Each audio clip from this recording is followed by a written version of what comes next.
रूसी राष्ट्रपति पुतिन का आज से 2 दिनों का भारत दौरा। शाम करीब 5 बजे दिल्ली पहुंचेंगे। यूक्रेन जंग के बाद पहली बार भारत दौरे पर आ रहे हैं पुतिन। राष्ट्रपति पुतिन के स्वागत में पीएम मोदी करेंगे हाई डिनर की मेजबानी। आपसी रिश्तों को मजबूती देने के लिए कई अहम मुद्दों पर चर्चा होगी।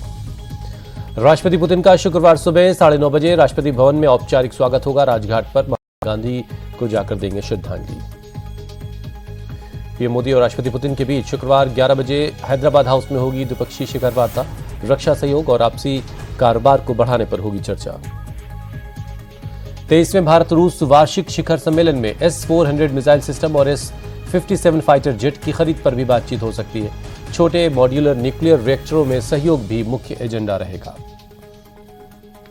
शिखर वार्ता के बाद राष्ट्रपति पुतिन और पीएम मोदी भारत मंडपम में बिजनेस लीडर से मुलाकात करेंगे। राष्ट्रपति पुतिन रूस टुडे के भारत चैनल का उद्घाटन भी करेंगे।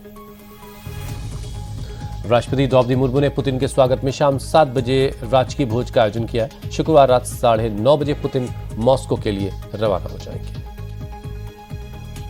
राष्ट्रपति पुतिन के दौरे से पहले किले में तब्दील हुई राजधानी। दिल्ली में चप्पे चप्पे पर अतिरिक्त फोर्स तैनात। होटल से मीटिंग वेन्यू तक ड्रोन से निगरानी, सिक्योरिटी और सीसीटीवी से भी नजर रखी जा रही है।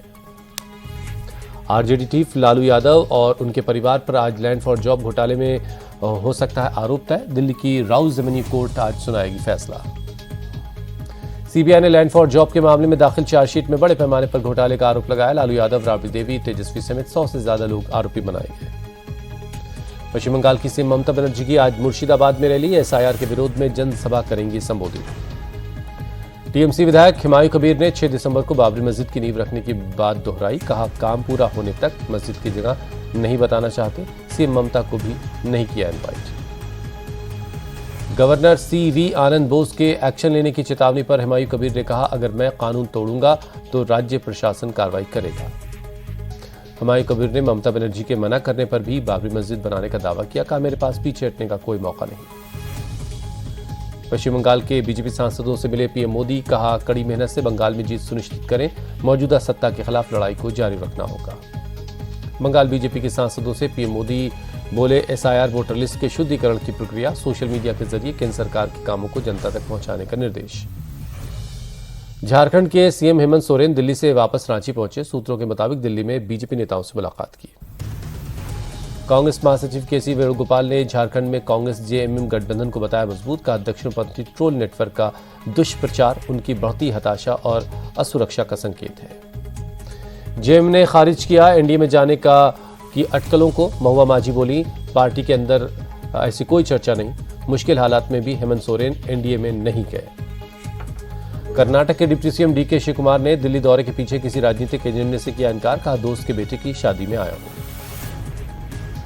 जबरदस्त विरोध के बाद संचार साथी ऐप पर सरकार का यू टर्न। मोबाइल फोन में संचार साथी ऐप प्री इंस्टॉल करने का आदेश वापस लिया। उद्धव गुट की सांसद प्रियंका चतुर्वेदी ने सरकार के फैसले का स्वागत किया। कहा, यह एक निगरानी तंत्र था जिसे गलत तरीके से लागू किया जा रहा था। हम इसका पर्दाफाश करने में सफल रहे। कांग्रेस सांसद इमरान मसूद बोले, अच्छा है सरकार को सद्बुद्धि आ गई। इस तरह के फैसले ना हो जो सीधे सीधे जनता को प्रभावित करें। सपा सांसद अवधेश प्रसाद बोले, संचार साथी ऐप का निर्णय गलत था। यह हमारे मौलिक अधिकारों पर कुठाराघात था। सरकार के आदेश वापस लेने से पहले संचार मंत्री ज्योतिरादित्य सिंधिया की सफाई। लोकसभा में बोले, इससे जासूसी संभव नहीं और न होगी। कांग्रेस नेता रणदीप सुरजेवाला बोले, संचार साथी के जरिए पूरे देश को जासूसी तंत्र में बदला जा रहा था। अगर ऐप हैक हुआ तो सबका डेटा लीक हो जाएगा।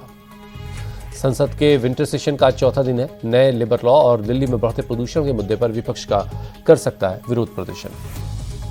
संसद परिसर में तीसरे दिन भी विपक्षी सांसदों का प्रोटेस्ट। नए श्रम कानूनों के खिलाफ प्रदर्शन में सोनिया गांधी और मल्लिकार्जुन खड़गे भी शामिल हुए। बढ़ते प्रदूषण को लेकर भी संसद परिसर में प्रोटेस्ट। विपक्षी सांसद गैस मास्क पहनकर पहुंचे। प्रियंका गांधी ने प्रदूषण पर सदन में चर्चा करवाने की मांग की। बीजेपी सांसद दिनेश शर्मा बोले, विपक्ष अशांत और भटका हुआ है। एसआईआर पर बहस की तारीख तय हो गई तो अब एक नए मुद्दे पर प्रदर्शन शुरू कर दिया। केंद्रीय मंत्री गिरिराज सिंह का विपक्ष पर अटैक। का विपक्ष को चर्चा कम, हंगामा ज्यादा करना था। सरकार तो शुरू से ही चर्चा के लिए तैयार है। सपा सांसद रामगोपाल यादव का सरकार पर बड़ा अटैक। का एसआईआर सत्ता में बने रहने की तिकड़म है। नेपाल बांग्लादेश में क्या हुआ इसे याद रखना चाहिए।